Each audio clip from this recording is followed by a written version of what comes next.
Ce matin, j'étais à Saint-Lambert, au Country Club, pour rencontrer la mairesse de Saint-Lambert, des hommes et des femmes d'affaires de Saint-Lambert, des employeurs du milieu, pour parler d'enjeux de développement économique et de croissance. Et on a parlé également beaucoup de pénurie de main-d'œuvre. On part à la rencontre du Québec. Bye-bye!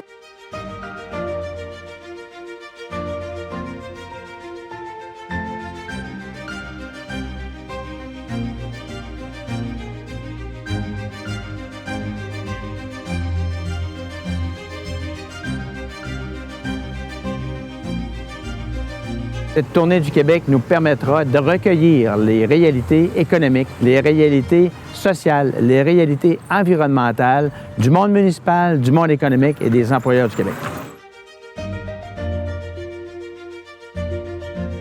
Le manque de main-d'œuvre est flagrant. Les entreprises veulent développer et n'ont pas de main-d'œuvre pour venir combler les postes. Ça limite beaucoup les entreprises. Il y a des patrons qui sont obligés de faire beaucoup d'heures s'ils veulent que leurs entreprises survivent. Il n'y a pas une fenêtre, c'est pas marqué embauché. C'est même pas une question de salaire. Des CV, on n'en a pas. On n'en reçoit pas. C'est des défis jour après jour. Là. Ça fait en sorte qu'il y a beaucoup d'établissements qui ont décidé de fermer quelques jours par semaine. Et c'est toutes les régions, là, et tous les domaines, que ce soit l'agriculture industrielle, hospitalier, tourisme, tous les domaines sont touchés. C'était plus de 259 000 emplois qui étaient disponibles dans toutes les régions du Québec. C'est toutes des personnes retraitées qui travaillent, en fait, sont sorties de leur retraite. C'est très difficile. Je pense même de peut-être vendre à cause de tout ça. Faites rentrer des gens. Aidez-nous. C'est sûr que la pandémie a affaibli beaucoup le Québec. Mais à long terme, la pénurie de main-d'œuvre, ça coûte cher au Québec. Chaque employeur a pratiquement pas le choix d'acheter ou de louer une maison. Si on n'avait pas ça, on n'aurait pas d'employés et ça crée vraiment une grosse pénurie là, de logements. On est en manque d'hébergement et on est en manque de personnel.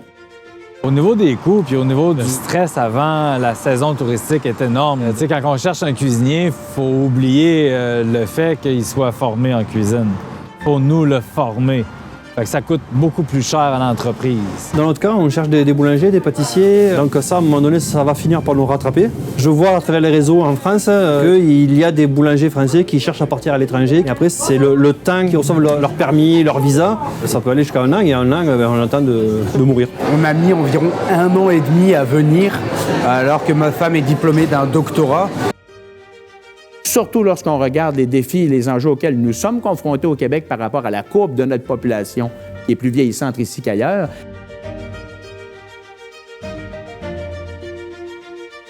Si on avait suffisamment d'employés, on serait capable d'être en mesure d'offrir plus de services à la population. Moi, je pense à mes petits-enfants, je me dis, qu'est-ce qui va se passer? Oui, j'ai une grosse inquiétude générale. J'espère que c'est juste une période difficile à vivre puis que la situation va se rétablir, que les bonnes décisions vont être prises. Je suis sûr, moi, qu'on va trouver une façon de s'en sortir. Il va falloir se serrer les coudes puis trouver peut-être des solutions ensemble, dans la région, entre entreprises.